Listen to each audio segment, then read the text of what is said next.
BN construction and supplier নামেই যাৰ পৰিচয়। আমাৰ প্ৰতিষ্ঠানত PM সূৰ্যাঘৰ মুফ্ত বিজলী যোজনা আঁচনিৰ উদ্যোগত আপোনালোকে ছাবচিডি আৰু সুলভ মূল্যত আপোনালোকৰ গৃহত সংযোগ কৰিব পাৰিব সোলাৰ পেনেল।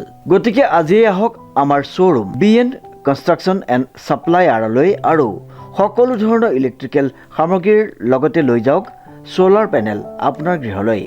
আমাৰ ঠিকনা BN কনষ্ট্ৰাকশ্যন, লিচুবাৰী, যোৰহাট। যোগাযোগ নম্বৰটো হৈছে 9435097068 অথবা 9085161789।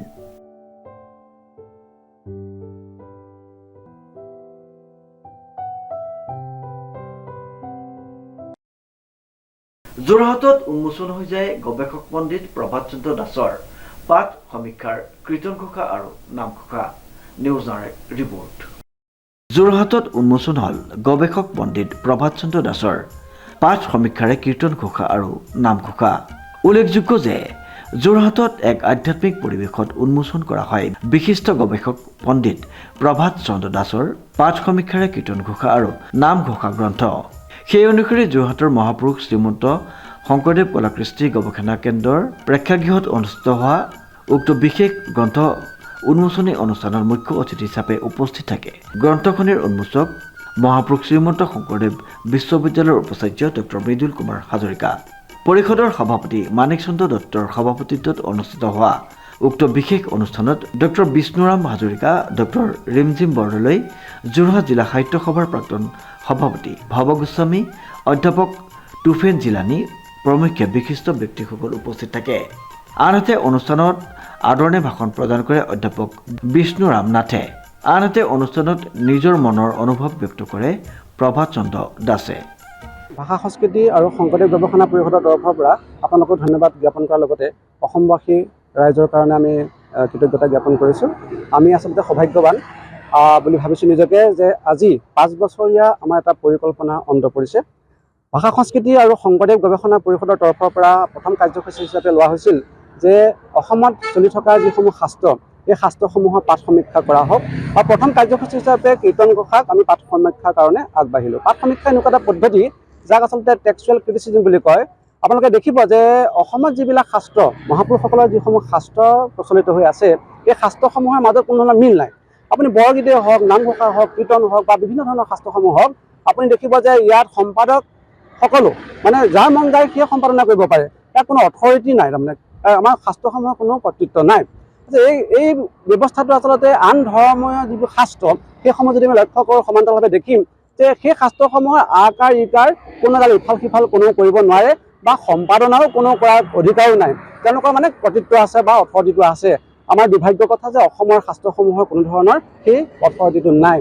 গতিকে আমি ভাবিলোঁ যে ভাষা সংস্কৃতি শংকৰদেৱ গৱেষণা পৰিষদৰ তৰফৰ পৰা আন নহ'লেও অসমত মহাপুৰুষসকলৰ যিসমূহ শাস্ত্ৰ চলি আছে, এই শাস্ত্ৰসমূহৰ পাঠ সমীক্ষা কৰা হওক। এটা জটিল পদ্ধতি টেক্সচুৱেল ক্ৰিটিচিজম যাক কোৱা হয়, যাৰ কাৰণে প্ৰয়োজন হয় আচলতে প্ৰাচীন যিবিলাক আমাৰ সাঁচিপাতৰ পুথি, এই সাঁচিপাতৰ পুথি অসমৰ ইমূৰৰ পৰা সিমূৰলৈ আমি সংগ্ৰহ কৰিবলৈ লাগিলোঁ 5 বছৰ আগতে।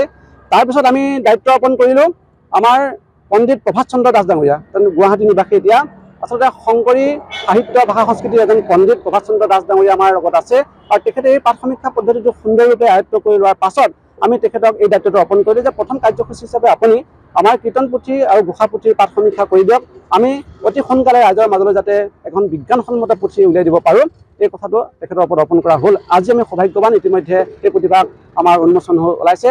ৰাইজে কেনেকৈ গ্ৰহণ কৰে আমি এইটো নকওঁ, এইটো ৰাইজৰ কথা, বিচাৰ বিবেচনা ৰাইজৰ হাতত। আমি ভাবিছোঁ যে শংকৰদেৱৰ সমকালৰ যিটো আচলতে ভাষা, যি বানান পদ্ধতি, আখৰ জোটনি, এইসমূহ ইয়াত উপস্থাপন কৰা হৈছে সুন্দৰকৈ।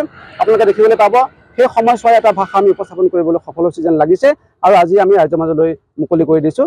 আৰু আচলতে উপস্থিত আছে আমাৰ শংকৰদেৱ বিশ্ববিদ্যালয়ৰ উপাচাৰ্য মহোদয়, তেখেত নিৰ্দিষ্ট বক্তা হিচাপে আছে।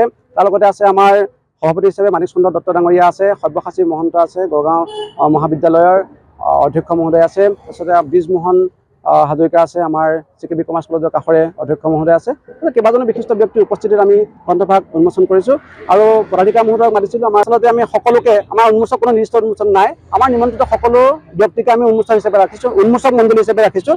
আমাৰ মাজত এতিয়া সদ্যহতে উপস্থিত আছে আনন্দ শইকীয়া ডাঙৰীয়া, চিনেমা মহাবিদ্যালয়ৰ প্ৰতিষ্ঠাপক অধ্যক্ষ, তাৰপিছতে বীজমোহন হাজৰিকা অধ্যক্ষ চিকেবি বাণিজ্য মহাবিদ্যালয় যোৰহাটৰ, ৰিমজিম বৰদলৈ ভাৰপ্ৰাপ্ত উপাধ্যক্ষ চৰকাৰী আদৰ্শ মহাবিদ্যালয় কাজিৰঙা, সব্যসাচী মহন্ত অধ্যক্ষ গড়গাঁও মহাবিদ্যালয়, তুফেল জিলানী ডাঙৰীয়া অধ্যাপক তেখেত কাকজান মহাবিদ্যালয়ৰ, ভৱ গোস্বামী ডাঙৰীয়া যোৰহাট জিলাৰ সাহিত্য সভাৰ প্ৰাক্তন সভাপতি, আৰু আছে হৰগোবিন্দ পাঠক গুৱাহাটীৰ পৰা এজন বঁটা বিজ্ঞানী, আৰু আমাৰ মাজত বিশিষ্ট ব্যক্তি অজস্ৰ আছে।